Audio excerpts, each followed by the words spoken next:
Hello and welcome back to the channel. Today we're hopefully going to be finishing the Corsa. We've got the driver's side and the passenger side seatbelt buckle that's finally turned up after nearly 3 weeks of waiting.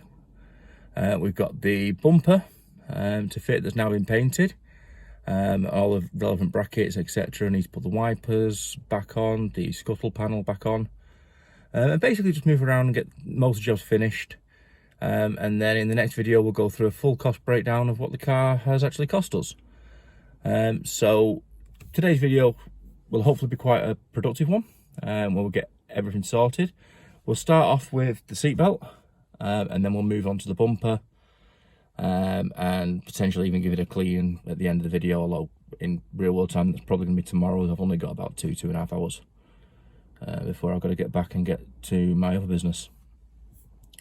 Okay, well, let's get cracking. To start the work on the car today, we're going to finish the airbag work. We've got the airbag lights on, as is always the case, and you get this lovely little reminder on the dashboard telling you to service the airbag. The reason we've still got that is there's currently 3 codes remaining because the passenger seat's unplugged and the seat buckles already blown. You're about to see me, I'll give you a quick overview of what you need to do, but it's very, very simple. It's only 1 bolt once the seat is out, and then I'll video put it in the connector back in because it's a funky little connector to get in and out. But these are the 3 issues we've currently got, and we hope to get these fixed in the next 20 minutes or so. Well, be about a minute for you, but 20 minutes in real world. Okay, as you can see, we've got the seat out of the car now. Like I said, it disconnected from the other video when we found out we got the wrong part number. You can look down on this label, it has the correct part number that's needed. If you look at the top line there, you can see it. And finally, after a long time of trying to get hold of one, we have exactly the same part. As you can see, this is what the actual seatbelt pre-tensioner does. You can clearly see the difference there as to what's happened.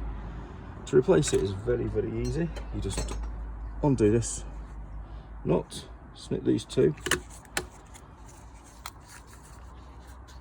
swap out the blue and the green from the connector, and put it back together again and get it all sorted. So we'll get that sorted now, and then we'll come back to you. It's very, very simple, so I'm not going to do it on camera. Okay, so let's get started. Ask anyone that knows me and they'll say that Vauxhall's not my favourite brand in the world, which goes without saying. I've had mainly Fords, Subarus, Toyotas, but it does have some nice little design features, like when you put the seats back in, you've got this little rubber stop that it just rests on, so the holes line up perfectly. Obviously we've got 1, 2, 3, 4 bolts, the 2 front and the 2 rear, and this plug is quite nifty because when you plug it in, you push it in, push that in to lock it in place, and the little red tab clicks down and it's locked. So it's really quite a nifty little design, which is useful for stuff like this because it's usually quite inaccessible. I'm not sure how much you'll see. Oh, you'll see down there, so we'll do it on camera.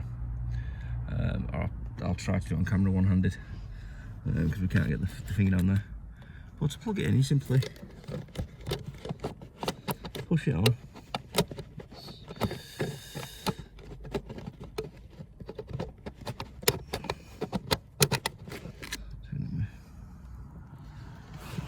Quite hard to do one-handed.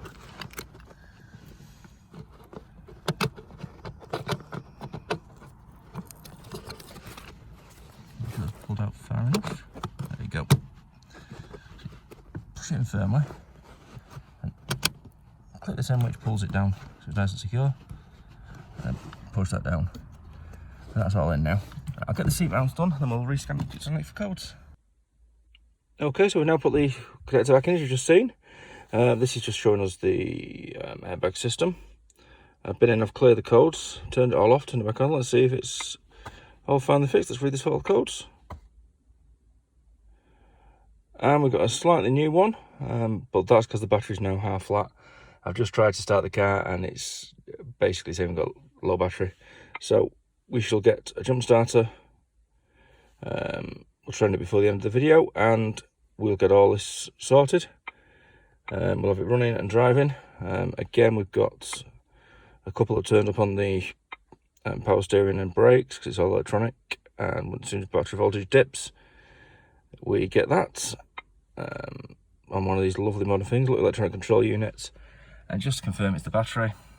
The battery saver mode is now active, which is typical.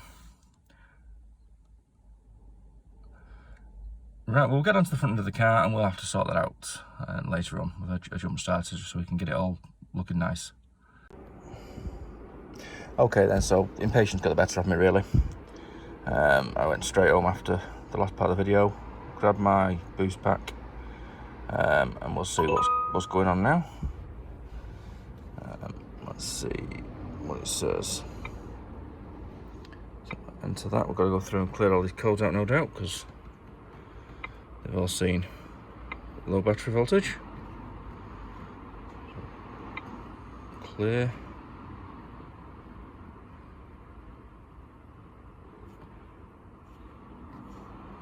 Read again. No fault codes. Make sure they go away first of all, then we'll turn all the power off. We'll start again. Read fault code, hit the control unit again. There you go. Back, clear it, yes. I'll just go through this with you as I do it. Read it again, just make sure. Been waiting nearly 3 months to get this code 3. Should have been a lot quicker if it wasn't for the fact that I needed to replace a seat buckle that was sent wrong.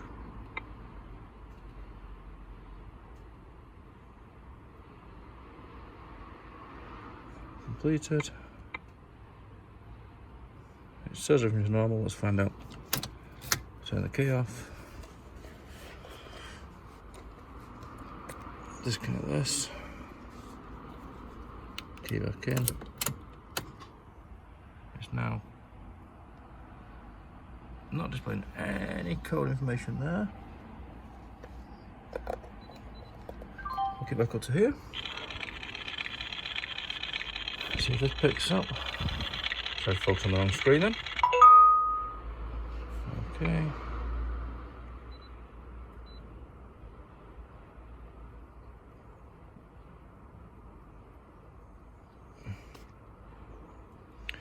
Won't take long.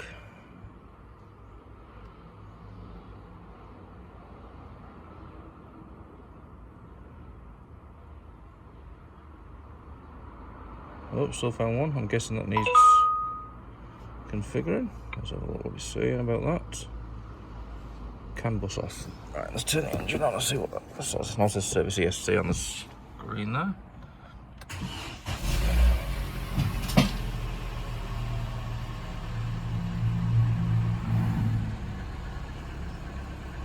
Headlights off.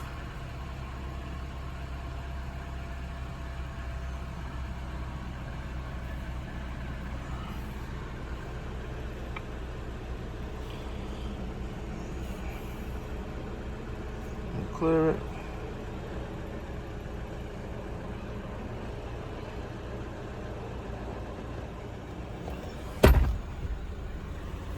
Take it to both axles.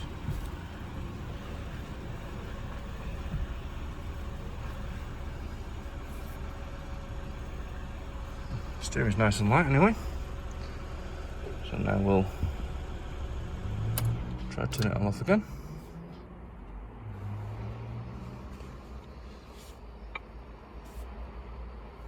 Disconnect this.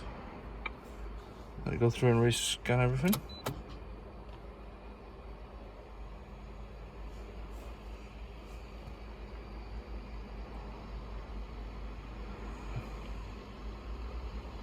These cars really don't like when they get flat batteries. We know there's nothing wrong there because there's no crash damage there. So unless it's developed while sat here, don't move in.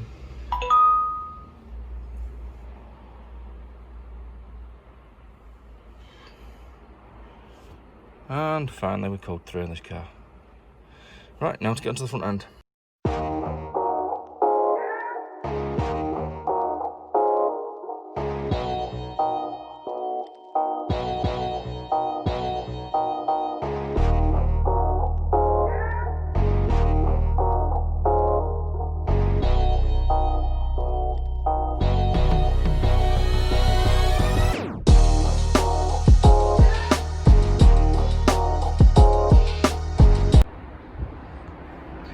Okay, and that's virtually the car finished now. I've got a couple of nuts and bolts to put in, which are virtually impossible to get to. It needs a good clean, as you can see. A little tip for if you ever put in the, if you're taking the head wipers off, if there's dust everywhere, do not wash the car, because you can get back exactly where they came from. I've still got the clips to sort out on this end. The one that I've got broke. But other than that, the car's basically finished. So the next video you'll see, I'll have sorted out any panel gaps, issues, little bits like right here, and getting the bumper clip here and the arch liner fitted. Other than that, it will all be washing it and going through a cost breakdown of the car. Okay, so I've just been going through all the footage I've taken today, and unfortunately the transfer of all the grills etc from the old broken bumper to the new one, that's unfortunately not saved. So sorry about that if it jumps from no bumper to almost having a bumper, but that's technology for you. The car overall I'm quite happy with, and the channel's doing reasonably well for where I expected it to be for such a basic car. The plan for this car is going to be for my wife to have it, so that it's not going to actually be sold. Not for probably 6 months until we get a 5-door for her, because really 3 doors are a bit, we've got 2 kids and 3 doors don't really suit, but she quite likes this car, so she can have this for a few months.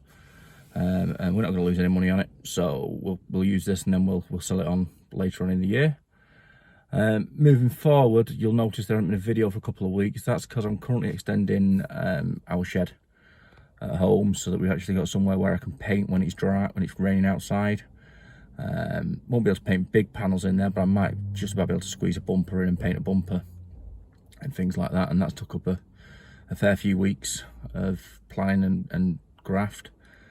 But we're getting there with everything. We hope to grow this channel. I would love to get into a workshop area where I've got undercover to work, so I can actually knock these cars out one a week, one every fortnight, whatever. But that's by the by, because I've got to start making some money from this before I can afford to do that. I make all the money from the ad revenue at the moment for the channel, until we get to 1,000 subscribers, and I think it's 4,000 watch hours. We won't see a penny of that, so all of this that you see has been done completely out of my pocket. And I'm just a small business owner who runs a business and does these cars on the side to basically chill out and relax. It's my relaxation running this channel. That's the way I intend it to be. Any money that the channel ever makes will be put back into the channel. I have no current intention of doing this as a living. As much as I'd like to buy and sell the cars as a living, making the videos and editing them, it takes up far too much time to actually make it purely a profit-driven enterprise. It's got to be just for fun, really, which is what it is. There's too many channels out there that start the channel just to try and make as much money as they can do, and we're not one of them. The future plans of the channel, I want to grow it. I want to get more cars. I'd love to be able to do 2 or 3 videos a week, as and when time allows in my personal life. I do enjoy doing them, and I've enjoyed the process of going through this car. Some of the things a bit more frustrating, like the seat belts, for instance. It took best part of 6-7 weeks to get the right part. I've ordered it from 3 different companies. One, it turned up, it already blown. We had a refund for that. The other company said they'd have it to us in 2-3 days. 3 weeks later I cancelled the order, and I ordered from a third company that finally got it to me this week. So it's quite a pain in the backside just getting hold of one little seatbelt buckle. If it wasn't for that, this car would probably be finished about a month ago, which is still far too long for what I plan to do. Anyway, if you'd like the channel, please like, subscribe and share on any social medias you wish to. You can follow me on Instagram, which is at Revival UK. I'll put the link in the description, and I'll see you in the next one.